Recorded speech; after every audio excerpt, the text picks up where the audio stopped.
Thanks, Lucy.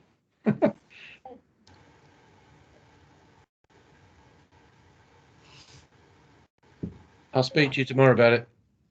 Hello, and I'd like to welcome you to the meeting of the Lower Thames Crossing Task Force on the 17th of January 2022. Happy New Year to everyone. Nice to see you again. Apologies for absence. So Councillor Chapter and Peter was the business representative. Thank you. Moving on to 2, the minutes of previous meetings. Are there any comments on the actual of the minutes? I move then that the minutes of the Lower Thames Crossing Task Force meeting held on 18th of October 2021, 15th of November 2021 and 13th of December 2021 be approved as a correct record. Thank you. 3, urgent items of business. I've not agreed to any items of urgent business this evening. 4, declaration of interest. Does anyone wish to declare a declaration of interest? No. Thank you. I've got some verbal updates this evening, and the first one is on the Thames Freeport structure and contract consent. Some questions asked.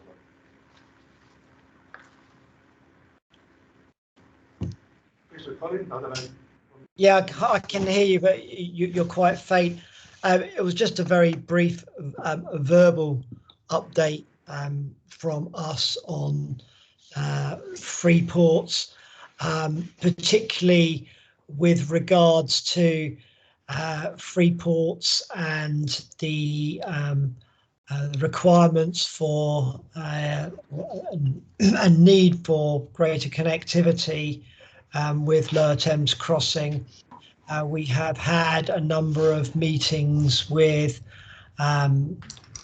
both Thames Gateway and Port of Tilbury, DP World, on the implications of LTC for their sites, and in particular with DP World around the adequacy of Manor Way Junction to cater for future growth and expansion of the port, and understanding the need for greater depth of information on how the proposed amended design to Orsett Cock Junction is going to help to allow Manor Way to function more effectively. And we are both in the position where we are awaiting for some detailed modelling that National Highways has promised to provide, that outlines the adequacy of Orsett Cock Junction to be able to both cater for the movements now transferred from Manor Way Junction to Orsett Cock Junction, but also to function as a key part of the LTC A13 intersection. We are also continuing our discussions, and indeed have meetings with Port of Tilbury this week, and will continue to understand the alignment for a potential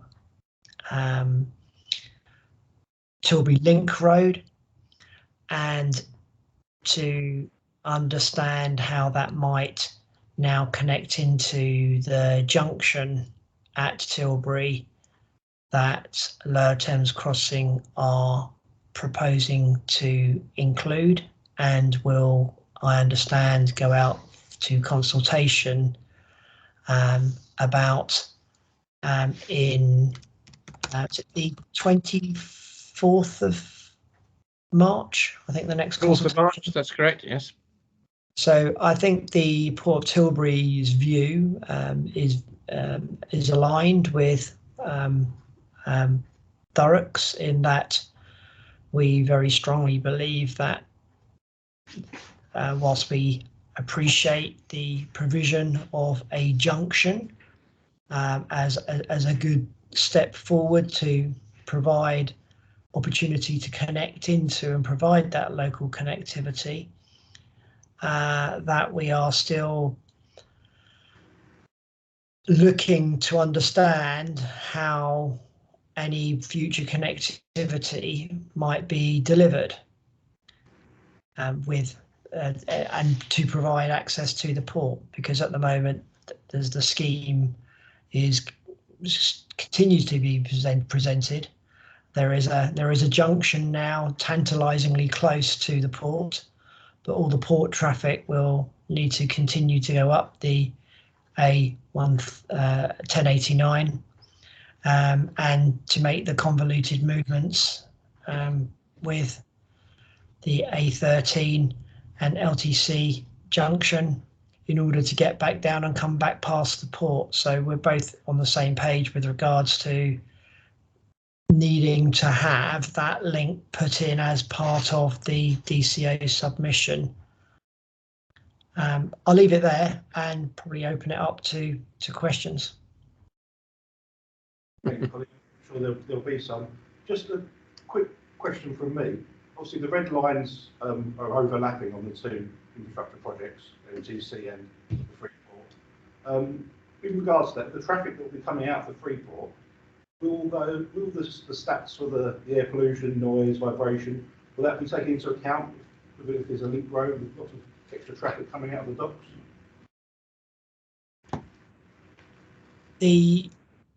So Lower Thames Crossing are currently updating their traffic model, and they have indicated that once they've updated their traffic model, which is likely to be mid-March, then they will start the work to update their air pollution and noise pollution modelling, which we understand will take some months once that modelling has been updated.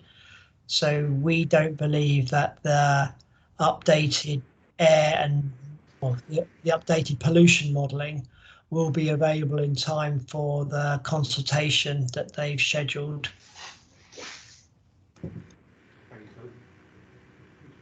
And we're also cognizant of the fact that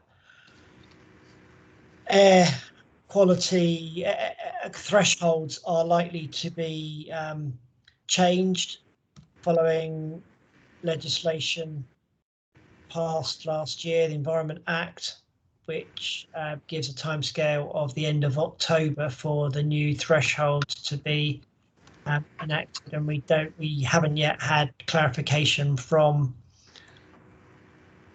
Lower Thames Crossing to explain how they intend to comply with any future changes to thresholds, because the data we've had and has been shared on the consultation has only shown where there are, I think it says, significant and slight exceedances above threshold.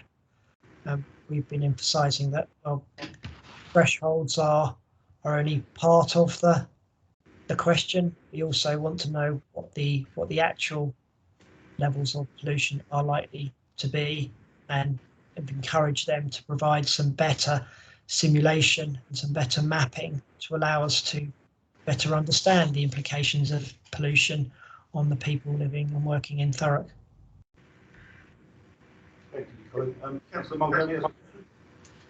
Yeah, so obviously it's a verbal update, so I just want to be able to visualise what do we know about what is being proposed. There's going to be a link road and a junction in Tilbury. So I was a bit unclear. No. So Tilbury traffic still, docks traffic still has to go up the A1089. Okay, so they're proposing, as part of the latest consultation, modifications to the junction that will, for operational and emergency access, that basically provides the basis of a future junction, but it does not provide any connectivity to the local transport or any public connectivity to the local transport network. So this is a junction that's already planned, with the A13 up above Tilbury and Blackshots, yeah? Or this is another? No, this is where the tunnel portal emerges on the north side of the river. Councillor, it's in effect what they originally proposed several years ago for a junction at Tilbury. It's sort of come back, but they don't call it a junction. It's an operational access. Right. So how does that, what difference does that make to anything? Who will use it in under what circumstances?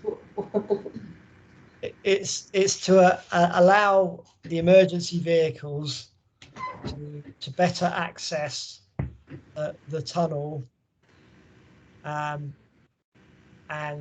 provide operational access for where there are instances to allow them not to have to come down through the LTC route itself, but to provide access to LTC near the tunnel portal from the local road network. From Tilbury? I think it connects. It's a Station Road, Chris, that it connects into. Well, Yeah. possibly, yes, it could connect into Station Road. It's not very clear yet. There is a spur potentially off to the east, and there is a spur potentially off to the west. Right. So that's But its main routing is to connect a rendezvous point for emergency use back into the LT system. right. Laura, Okay. your hand raised? Thank you. Yeah, you mentioned there the consultation, the 24th of March as a start date. Yes. How long will it, are they proposing it runs for, and does that not clash with PERDA for local elections? Okay, it's for a minimum 28-day period, so would conclude as currently proposed on the 22nd of April. And yes, it falls entirely within PERDA. Is that allowed? I always got the impression that because they were dealing with local authorities, that wouldn't be able to happen. Well, it's happened before, if you remember, on previous consultations, and we've either had to submit a draft response or just wait until the council's re-established itself. We're checking into the legal and good practice background, but it's far from ideal. Absolutely far from ideal. I'm trying to remember which one actually fell within PERDA. I'm not aware that there was, Chris. I don't think there is. Sorry. Well, I understood that they had avoided them all up until now. That's my point. The January supplementary consultation back last year, no, 2 years ago now, the response that we had to prepare did fall into PERDA. We didn't have an election that year, did we? Did you not? Wasn't that the first year of lockdown? Okay, all right. Well, maybe we still need to check. We're reviewing it. So, okay, yeah, that's the main point. And just moving on from that then as well, Colin, you mentioned the fact that there obviously the new pollution monitoring levels, that wasn't going to happen for months. Does this mean that basically this is another tick box exercise and then we're potentially going to have another consultation when they come up with the data, or are we being asked to comment without enough data? We don't anticipate, or we're not aware that they will be conducting another consultation prior to submission of DCO. So we won't be consulted on the actual detail of air and noise pollution levels through before it goes to DCO as it stands. That is my understanding of their current position. We have been trying to seek clarification of that. It is very difficult to get a straight answer on this matter. Okay, thank you. Councillor Muldowney. I mean, heaven forbid we mention it, but what about the response to the last consultation? Is that going to see the light of day before we go into another one?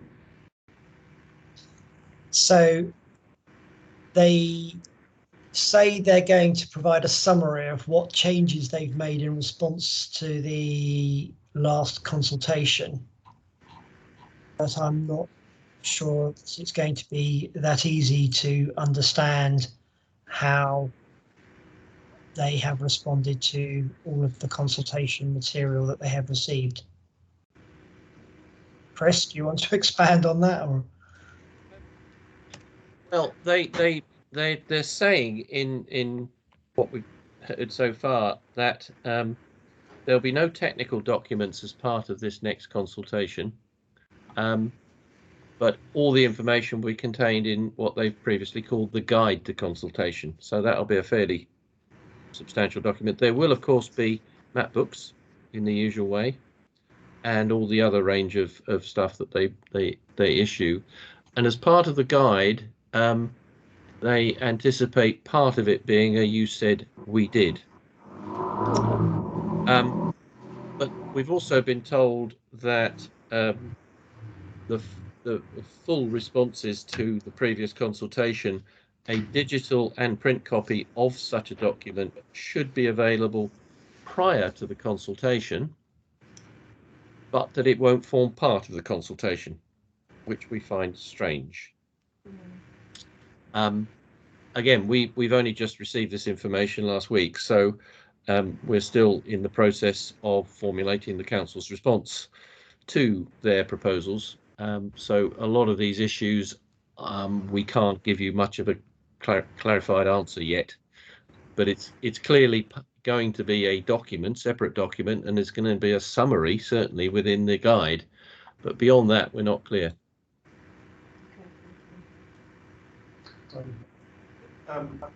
Quick. Bit more clarification for me, maybe you know, I've not heard anything more about it. There was going to be some rethinking based on the Thames Freeport announcement and its impact on Tilbury Fields. Now, as well as that, it looks like this link, this junction, which is only for emergencies, will also have an impact on Tilbury Fields. So, do we know what's happening there? Colin, do you want to take that, or do you want? My sound's not great here, so. Okay. I think if I got the answer, the question right, Robert, you were asking whether the resolution has yet been achieved about the conflict with the LCC and the Freeport area. Is that your question? Exactly, yeah.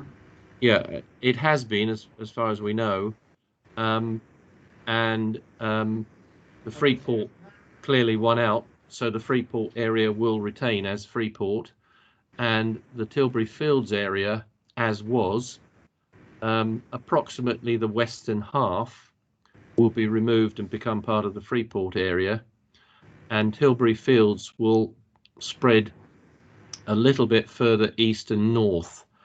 Nevertheless, there is a smaller area involved in the new Tilbury Fields, and the reason that's important is because Tilbury Fields was going to be used to lay out the spoil from the tunnels, and we're yet unclear what the smaller area does to the levels. One would presume the levels rise, but we don't know yet, and we're in early discussions with them about that.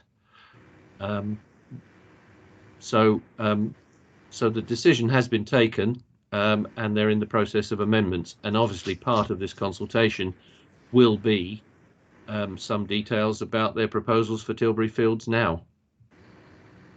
Does that help? It answers partially, I don't know if it helps. Fair enough. Questions?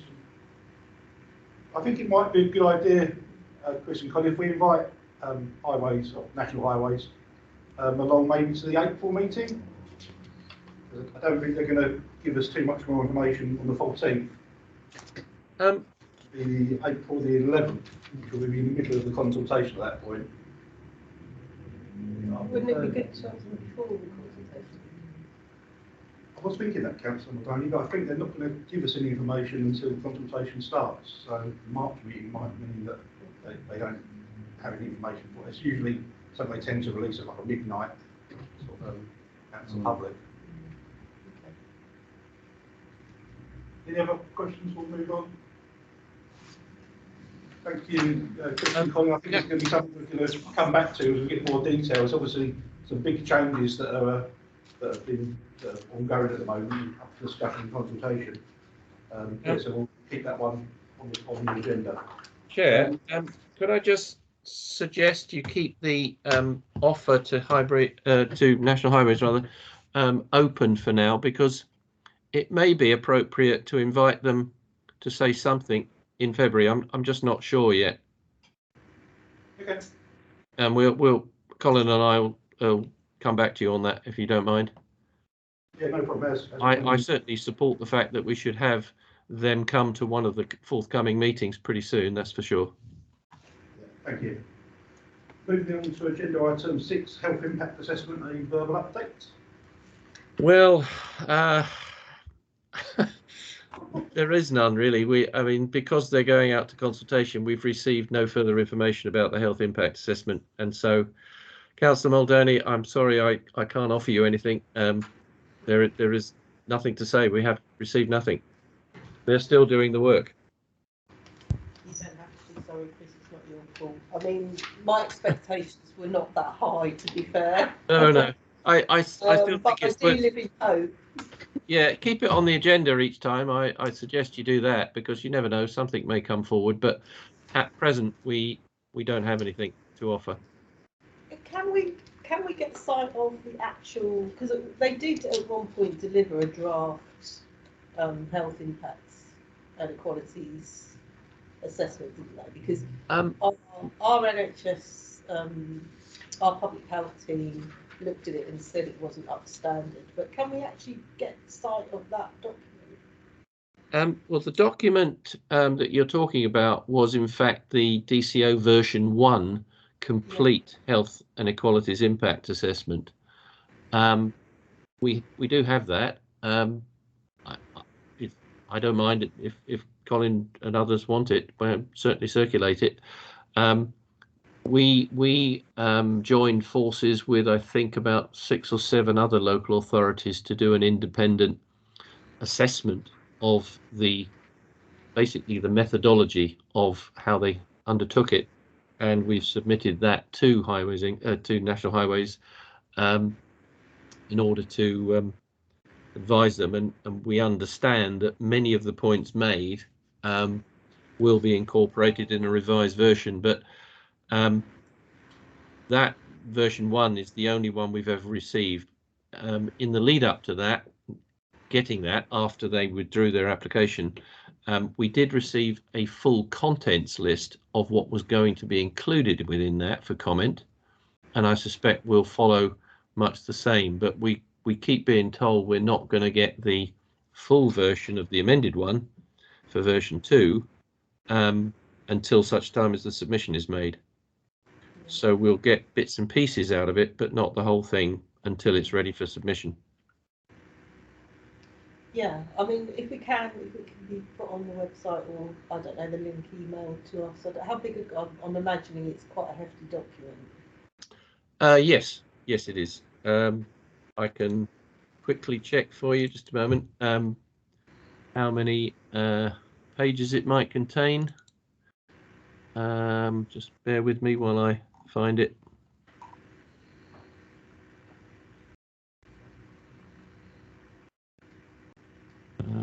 Health equality impact. It's got 4 appendices, which are quite large, and the actual document itself is 163 pages plus 4 appendices. So it's probably of the order of 300 or 400 pages. So it's not a light read.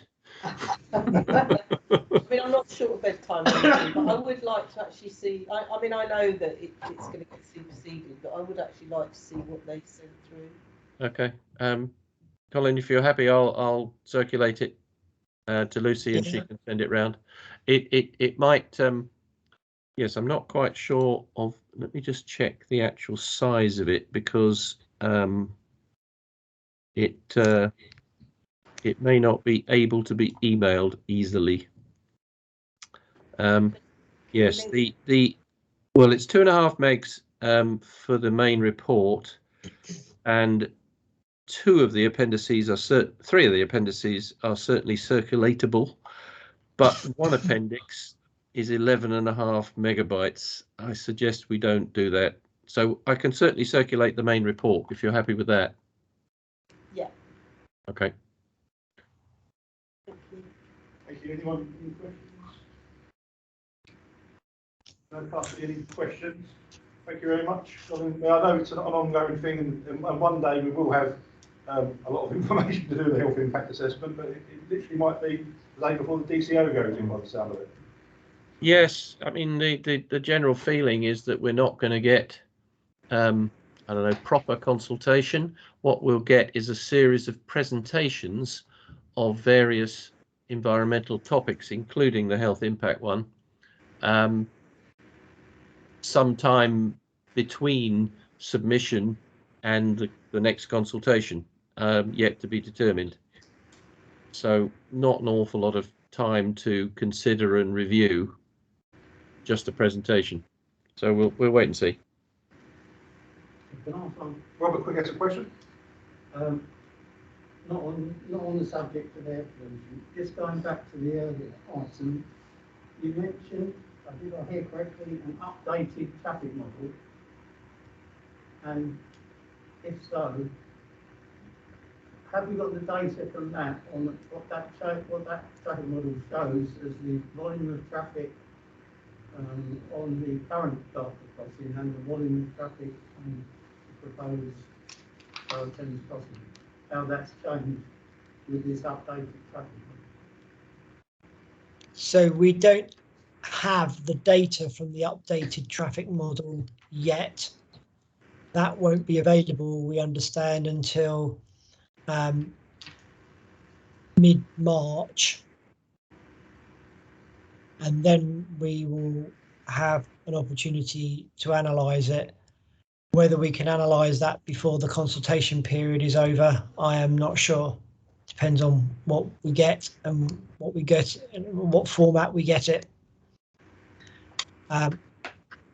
We also only have a cordon model. We don't have access to the whole model. They haven't allowed us to have access to the whole model. So we can only make some assumptions about the bit of the model that we are allowed to see. This is, to my mind, this is quite a critical part of this whole Thames crossing scheme, because the main objective has always been to reduce congestion on the Dartford crossing and the surrounding lines into it by taking a significant volume onto the new crossing. And if we don't have that information and we're not confident in the information we get, how can we know whether the whole project is worth proceeding with anyway? You have to have that information. Yeah, well, they will say that they do have that information, but so we're asking the same questions. Well, we have to keep asking. Blake, that's a question. Yeah, just following on from that, really. I guess if it's not going to be ready until mid-March, that it's not going to be part of the consultation. As soon as they'll have to prepare the documentation for the consultation, it won't have time to get into the guide. Yeah, that's a fair presumption. Sadly, I thought it would be. Thank you. So you notice that they call this consultation local refinement consultation. So in their view, they only need to consult again on the bits that they've tweaked, like Tilbury Fields. We think that's quite a significant change.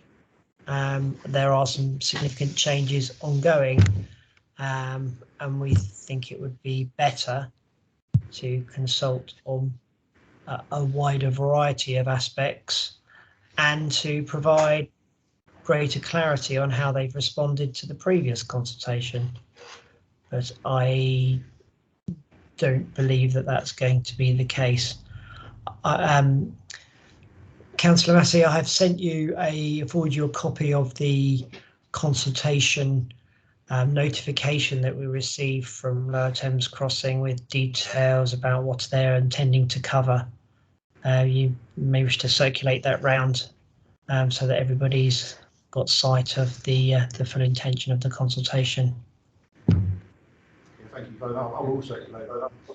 If you could forward it to Lucy so she can do that, that'd be great. From the sounds of it, it's looking like National Highways is going to be consulting with Highways England. And that's it. I can't see where there's how it could be called a consultation if none of the people who live along the route are going to have an input. Didn't quite understand that point. This new consultation Yes. doesn't sound like actual members of the public who live alongside the route are going to have a chance to have an input into the consultation. So who are they consulting? Oh, they're consulting with the public, yes. So there will be an opportunity, albeit for 28 days. Councillor Muldowney. Yeah, just coming back to the fact that this consultation is going to fall smack bang within PERDA and like on the run up to the local elections. I think we really need to push hard against that happening. I just wondering what would be the process. I mean, should the task force write to our MPs, or how? I mean, how can we affect that timetabling by National Highways? At an officer level, we've been asked to comment on what they call their draft statement of community consultation addendum. So we'll, and they've asked us to do that by the middle of February. So the council officers will do that, and certainly the chief executive is fully aware. If you as a task force want to pursue a separate avenue, you know, obviously that's up to you, but the council will offer full technical comments on that document, which Councillor Massey has. Okay. I just think it's really unacceptable, the timing of it, you know, and it should never happen, really. It should never be falling within the PERDA period and on the run up to local elections. I would certainly urge anyone who has strong feelings about the adequacy of consultation to make their views known through their elected political representatives, both at a local and national level. I think before the next meeting we might circulate something amongst the task force to see if we can get something in writing to representatives. Yeah, I mean, it's up to Colin and I to coordinate the sort of officer stroke technical response, but if there's a political response, then please, you know, do that. Thank you. Any further questions? Okay, before we move on to the work programme, has anyone got anything they'd like to share from the task force? I know there's lots of things happening around the Lower Thames Crossing at the moment. One for Laura. Thank you, Chair. Yeah, just a couple of points that I wanted to share with everyone. Firstly, I've already emailed the Thames Crossing Action Group response to the retrospective planning application for the compound in Pilgrims Lane near Sainsbury's, just to make you all aware as well that the documents that weren't accessible on the planning portal have now become, well, they've been uploaded again in an accessible format. So we're actually reviewing now the travel plans and transport assessments and the other documents. There are a lot of errors, there are a lot of misleading information in there and a lot of questionable data as well in there from what we can see so far. So just to make everyone aware of that, some of the information in there is diabolical. Just in the main application alone, they say there are no trees or hedges on the site where the development is going to happen, and their office blocks clearly go where there are trees that show on Google Maps. So they've either have or are proposing to destroy trees on the site. The traffic data is absolutely ludicrous. They've actually tried to use the argument of the fact that the coach park could legally be used again, and to predict the figures that they would say would use it, they're making a comparison to a park and ride in Maidstone in Kent. And they've come back and made the analysis and changed the hours over to what potentially could be used at the Lakeside Coach Park, comparing the amount of spaces and the traffic movements in Maidstone. And they're saying that there's sort of hundreds of proposed usage traffic movements between 8 and 9 o'clock in the morning at Lakeside Coach Park, based on this prediction they're making. Well, we all know Lakeside doesn't open until 10, so I'm not sure where they think these hundreds of people are going to come to the coach park for. It's not even open.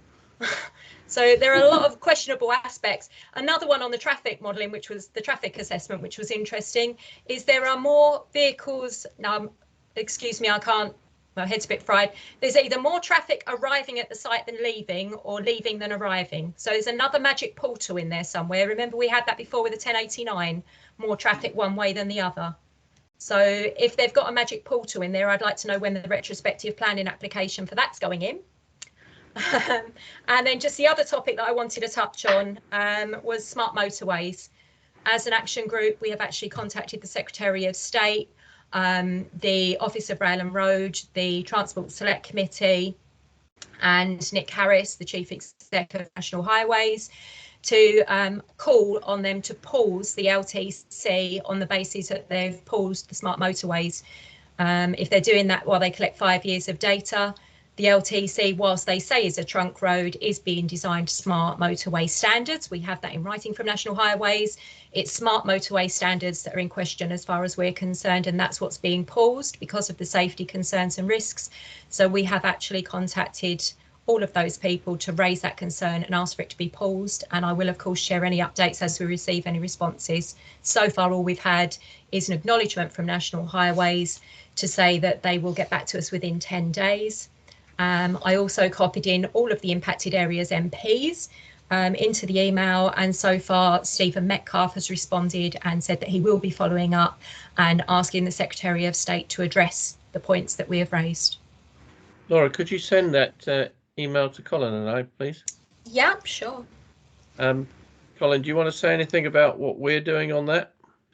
Yeah, I think we're also going to put a response forward along similar lines. We're aware that it has been designed to almost identical standards as the smart motorways, and don't quite understand how government can pause schemes that are called smart motorways, but schemes that are designed to be smart motorways but are not called smart motorways are somehow exempt.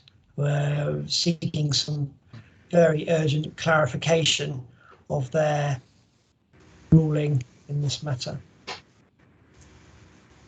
Amazing what you can do with semantics, isn't it? Change a name, change a letter here and there. Did you have a question? No, not a question, just the Pilgrim's Hatch, the coach park is going to committee, so it's not just going to go through the normal channel, it's going to us first. So. It's not Pilgrim's Hatch, it's not Pilgrim's Hatch, it's Oh, well. Pilgrim's Line. Pilgrim's Line, it's called, yeah. Different colours. Any further questions for anyone? Pilgrim's Line. Yeah. What's Pilgrim's Hatch? It's like the front road. Yeah. Okay, thank you very much, Colin and Chris. Thank you, Laura, for attending virtually as well.